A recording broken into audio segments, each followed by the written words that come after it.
So, this one's gonna be again about Sapiens by Harari, or Harari, or however you actually pronounce him, I don't know. It's good. It really is good, and I'm looking forward to going through it furthermore. And then, yeah, we're gonna see after the intro, I guess. As always, as always. And with that being said, hello, welcome back to the next episode of the Self-Development with Tactics podcast. And I'm pretty happy to be here, and I'm pretty happy to record this episode as well. And I'm also pretty happy to be a little bit faster today, and I shouldn't be doing that. Because, yeah, fast is good. Most often. Yeah, not always, but often. The flute. As they pushed on, so I'm gonna read, by the way. As they pushed on, they encouraged a strange universe of unknown creatures that included a 450-pound 6-foot kangaroo and a marsupial lion as massive as a modern tiger that was the continent's largest predator. Koalas far too big to be cuddly and cute rustled in the trees in flight, less birds twice the size of ostriches sprinted on the plains. Dragon-like lizards and snakes 7 feet long slithered through the undergrowth. The giant Diprotodon, a 2.5-ton wombat, roamed the forests. Which, by the way, I mean, if we think about it, but the question now is why? Why isn't it the case? And well, okay, let's actually put it like this, because I believe, especially in the water and in the sea, there gotta be some really big dragon-like animals. Creatures or something. Yeah. So I wonder why it isn't the case anymore. Of the 24 Australian animal species weighing 100 pounds or more, 23 became extinct. Of the 23, so the kangaroo is the last one, I guess. I assume. Around 14,000 BC, the case took some of them from northeastern Siberia to Alaska. Of course, they didn't know they were discovering a new world. For mammoth and man alike, Alaska was a mere extension of Siberia. However, around 12,000 BC, global warming melted the ice and opened an easier passage. Making use of the new corridor, people moved south en masse, spreading over the entire continent. By 10,000 BC, humans already inhabited the most southern point in America, the island of Tierra del Fuego, at the continent's southern tip. But no longer, within 2,000 years of the Sapiens' arrival, most of these unique species were gone. According to current estimations or estimates, within a short interval, North America lost 34 out of its 47 genera of large mammals. South America lost 50 out of 60, and so on. So it's indeed a heavy thing. Perhaps if more people were aware of the first wave and second wave extinctions, there would be less nonchalant about the third wave they are a part of. If we know how many species we've already eradicated, we might be more motivated to protect those that still survive. And we've actually done that. So apparently we've indeed just fucked a lot of animals, Also just in the very recent past, I gotta have to say. Not necessarily like just 10,000 BC and whatnot.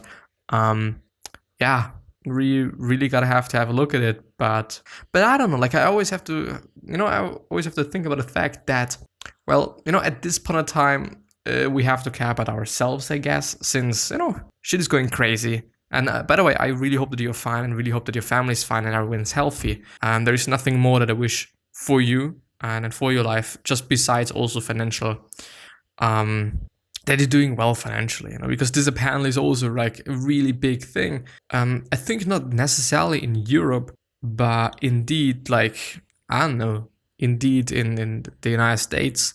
I don't know what Canada is doing, but, yeah, I really hope. This is my point. History's greatest fraud. The transition to agriculture began around 9,008 and 9,500 to 8,500 BC in the hill country of southern eastern Turkey, western Iran, and the Levant. Wheat and goats were domesticated by approximately 9,000 BC, peas and lentils around 8,000 BC, olive trees by 5,000 BC, horses by 4,000 BC, and grapevines in 3,500 BC, which, by the way, I mean, if we think about it, it's like insane how long we have been growing wheat and goats and whatnot. So, I mean, concerning that, it is just no wonder that all the shit is so fucked up. Quite. Because we have grown it and we have just fucked it. Quite. Not necessarily, but quite. The thing is, I didn't expect that grapevines is so high on the list. Quite.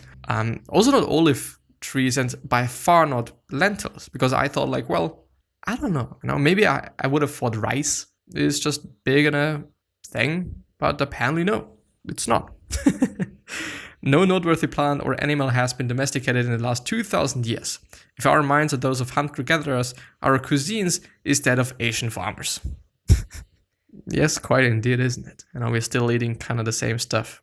Besides, I think maybe, I just want to say like pigs and all the other shit. But, I guess we have also done that for like quite some time.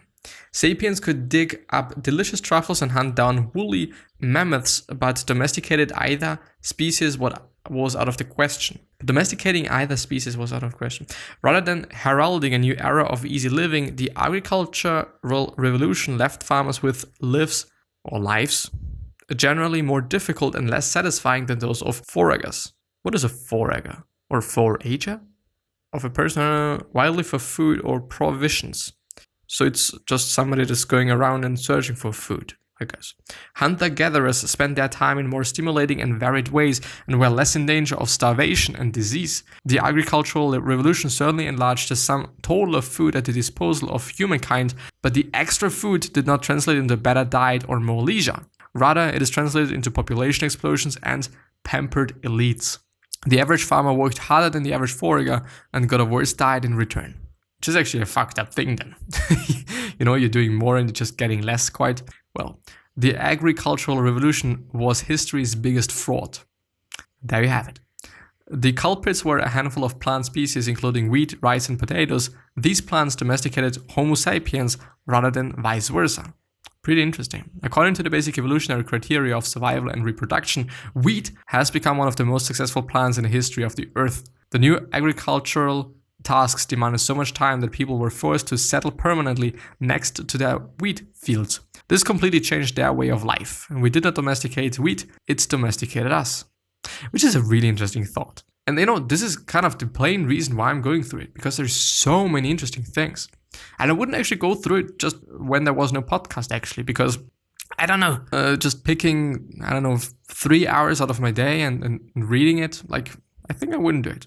The life of a peasant is less secure than that of a hunter-gatherer or peasant. I don't know.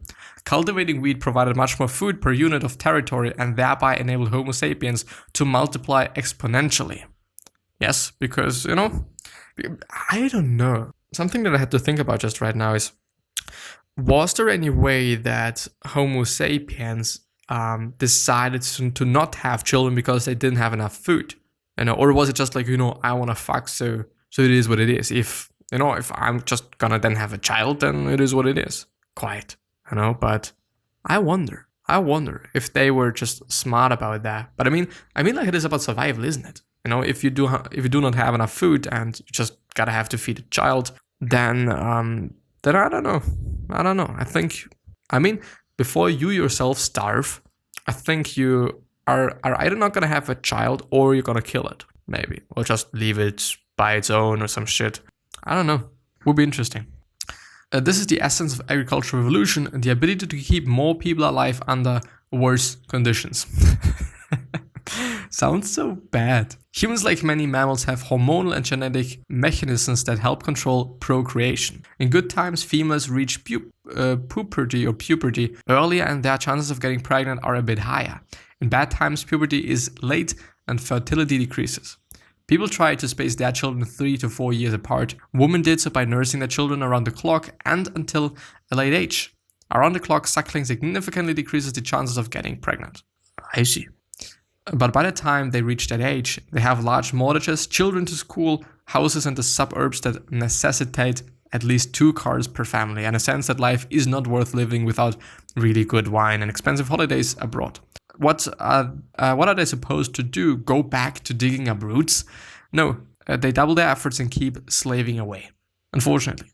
One of history's few iron laws is that luxuries tend to become necessities and to spawn new obligations. Once people get used to certain luxury, they take it for granted, then they begin to count on it. Finally, they reach a point where they can't live without it. This discrepancy between evolutionary success and individual suffering is perhaps the most important lesson we can draw from the agricultural revolution. So I'm going to repeat it once again. This discrepancy, or however you pronounce it, I don't know, between evolutionary success and individual suffering is perhaps the most important lesson we can draw from the agricultural revolution. So I think, yeah. I mean, if you have a lot, then you just get used to a lot. It is what it is. Like we are animals and creatures of habit.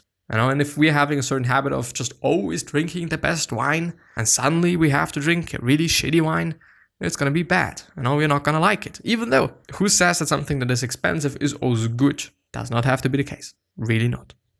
Absolutely fucking not. Building pyramids. The agricultural revolution made the future far more important than it had ever been before. Farmers must always keep the future in mind and must work in its service. Which is something pretty interesting, because I guess, I don't know. I think for Homo sapiens, it might have been like, well, I'm having food right now. I might also be having food tomorrow, so it's fine. I'm not gonna die. I'm having enough time. But now it is like, well, what if just the next week is not gonna be good in terms of rain, sun? What if my wheat is not growing? Am I gonna die? I don't know. I truly see that there is a lot of more anxiety, if you will. Until the late modern era, more than 90% of humans were peasants or peasants who rose each morning to till the land by the sweat of their brows. The extra day produced fed the tiny minority of elites, kings, governments, officials, socialists, priests, artists, and thinkers who fill the history books. History is something that very few people have been doing while everyone else was plowing fields and carrying water buckets. People today spend a great deal of money on holidays abroad because they are true believers in the myths of romantic consumerism. Good thought, by the way. It's indeed the case. I don't know. Oh, of course, traveling is a nice thing, and I always believe in traveling, even though I haven't been traveling that much, and I've had quite a lot of opportunities, but I've decided to do not do them for the sake of, I don't know, being happier and just feeling better, I guess. But I don't know. I am really truly looking forward to just, I think, doing more of it, even though I gotta wait, I think, at least, I don't know, a year, maybe even a bit more. And yeah, till I can do that. And, I'm really looking forward to that. But it is strange, by the way, those times. It really is strange. I don't know, it just, which is something that's pretty interesting, as 2020 started, everything was so nice, everything was normally just, there was not a lot of things to be concerned about. Even though I was often quite concerned about just getting ill, because just I don't like it. And I'm doing a lot of shit to not do that. So it always pisses me off, and it's, still happening. Most often because of less sleep or sleep deprivation. But now it is I don't know, just so much shit is going on and stuff, and a lot of fear, even though this fear might just be really unnecessary and who cares? But yeah, anyway. Where have I stopped? There it is. Romanticism tells us that in order to make the most of our human potential, we must have as many different experiences as we can. We must open ourselves to a wide spectrum of emotions. We must sample various kinds of relationships. We must try different cuisines. We must learn to appreciate different styles of music. Romanticism, which I just really believe in that.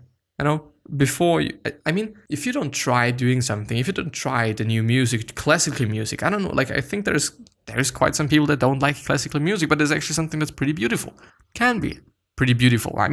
Let's think about fucking movies. Always in music, you're having fucking classical music as background music. Well done fucking good music. By Hans Zimmer or by any other really good composer or artist, however you wanna call those people. I don't know. We gotta have to try out things, before we, as I said, if we don't try out things, then we don't know if you like them or not.